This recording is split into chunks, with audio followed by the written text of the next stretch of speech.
No one expected a wild bobcat to walk into a hospital carrying a blood-stained black bag. It began on a winter night no one in Silverpine will ever forget. A wounded bobcat limped through the blizzard, dragging a black bag into a quiet mountain hospital. Doctors froze as it collapsed at their feet, and inside that bag, they discovered something that would change every life in the room. By dawn, the line between man and wild would never be the same again. The night had settled over Silverpine like a heavy quilt of white. Snow whispered against the windows of Silverpine Medical Center, the only hospital in the small mountain town.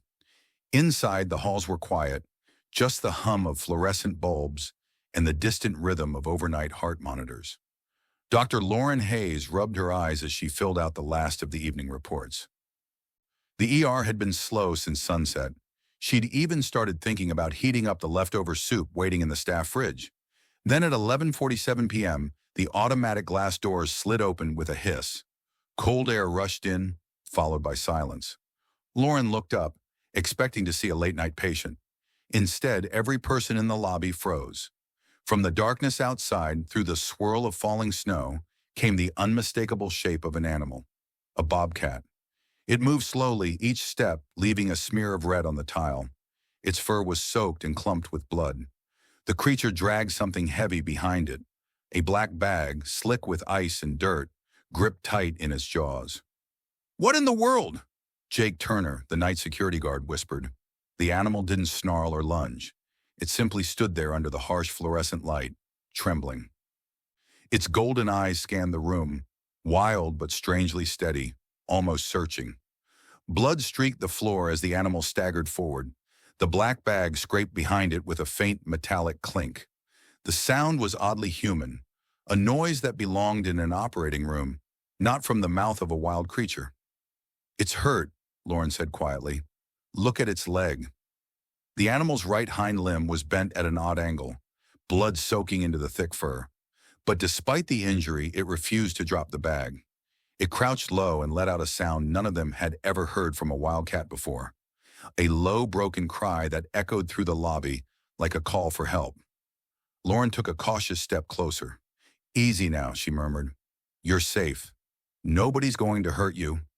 The bobcat blinked slowly, its gaze locked on hers. Then, as if it had reached its limit, it lowered the bag gently onto the floor and collapsed beside it with a dull thud. Lauren crouched beside the animal, her hands trembling as she reached for the bag. Jake stood ready with his flashlight. Nurse Clara brought gloves. "What's in that bag?" Jake muttered. "I don't know," Lauren said softly. "But whatever it is, it came here for a reason." She eased the zipper open. Inside was a strange collection. Medical supplies wrapped in plastic, a small roll of gauze, a half-empty vial, a sterile syringe still in its wrapper. And folded in one corner, a blood-soaked scrap of paper. Lauren lifted it carefully with tweezers. The words were smeared but legible. "Help her. Mother in the woods. Follow the cat." Lauren froze. The handwriting was shaky but familiar. She had seen it before on a patient file months earlier. "Aaron Cole," she said quietly. "Dr. Aaron Cole, biologist. He worked with the Wildlife Reserve. There was a report last week. Truck found wrecked near the ridge. Nobody recovered." Clara's eyes widened. "You think this cat belonged to him?" "I know it did," Lauren said firmly. The bobcat stirred, its body twitching. It let out a weak breath, eyes fluttering open. Lauren knelt immediately. "Hey, easy! You're safe here!" The animal shifted slightly, trying to rise, but its injured leg gave out. Instead, it pawed weakly at the bag, then looked up at Lauren, chest rising and falling fast. "It wants us to follow," Lauren whispered. Jake called dispatch. The radio crackled with static. "We're getting garbled traffic from the ridge. Something about a missing person. Snow knocked out cell towers." Lauren's stomach tightened. "Then we're not waiting." Within the hour, they had assembled a team. Ranger Nate Graham arrived in a snowplow truck, bringing chains, floodlights, and thermal blankets. They loaded the bobcat into the back seat, securing the cage with straps. "How far to the ridge?" Lauren asked. 5 miles, Nate said grimly, "but it'll feel like 50 in this weather." As they crawled up the mountain road, The bobcat stirred in the back. Clara watched its steady breathing. "It's strange," she said quietly. "It's not afraid of us." "Maybe it knows we're going where it wants us to," Lauren replied. The storm raged around them as they followed faint tracks through the snow. After 15 minutes, they heard it. A soft cry, high-pitched and wavering. A baby. Lauren's heart dropped. "Clara, did you hear?" "I heard it." They pushed faster through the drifts until they found it. A pickup truck overturned in a ravine, its roof crushed, back window shattered. Inside, a woman's hand pressed weakly against the dashboard before falling limp. "She's alive!" Clara shouted. They worked quickly. The mother was trapped, her leg pinned beneath the steering column. Wrapped in her arms was a tiny bundle, a baby, silent and still. Clara checked the infant's neck, searching desperately for a pulse. For a long moment, there was nothing. Then a faint flutter brushed her fingertips. "She's alive, barely but alive."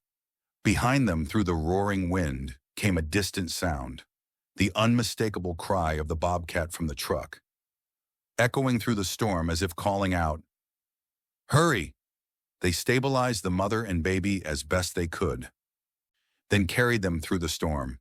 The bobcat appeared suddenly, limping heavily through the snow, leading them toward shelter, a small cave partially hidden by roots. Inside, they built a fire and waited. The baby's breathing grew weaker. Her tiny chest rose and fell unevenly, then stopped. Lauren began compressions immediately. "Come on," she whispered. "Don't you give up on me." 30 compressions, 2 breaths, over and over. The bobcat stepped closer, resting one paw on the table's edge, its head lowered beside the baby. For a heartbeat, it looked as though the animal were praying. Then, faintly, a sound, a whimper. The baby's chest rose once, then again. A tiny cry broke the silence. "She's breathing!" Clara sobbed. "She's breathing!" As dawn broke, rescue helicopters arrived. They loaded the family onto stretchers and rushed them to the hospital. But there was one more thing they had to find. Following old tracks, they discovered Dr. Aaron Cole near the frozen creek bed, his body curled against the cold.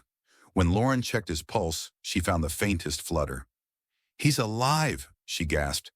They brought him back to the post, reuniting him with his wife and baby.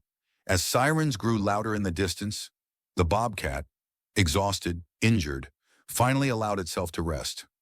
Lauren crouched beside it, brushing a hand over its matted fur. "You did it," she murmured. "You kept your promise." The animal blinked once, slow and tired, then let out a soft exhale. By the time they reached the hospital, the bobcat had passed, but the family lived. Mother, father, and baby, all saved by a creature who refused to give up. 2 weeks later, Lauren returned to the ridge where they had buried the bobcat near Aaron's research post. A small stone marked the spot. "Luna."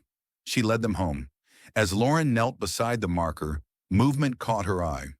At the edge of the clearing stood a young bobcat, its coat the same pale gold. It watched her for a moment, then gave a soft chuff before slipping back into the trees. Lauren smiled through her tears. "You're still watching, aren't you?" The wind whispered through the pines, carrying a sound that was neither roar nor growl, but something softer, something eternal. Back at the hospital, Emma Cole held her daughter close. They had named her Hope, because after everything, that's what the wild had given them. Not just survival, but faith. Faith that love can cross any distance, even between the wild and the human.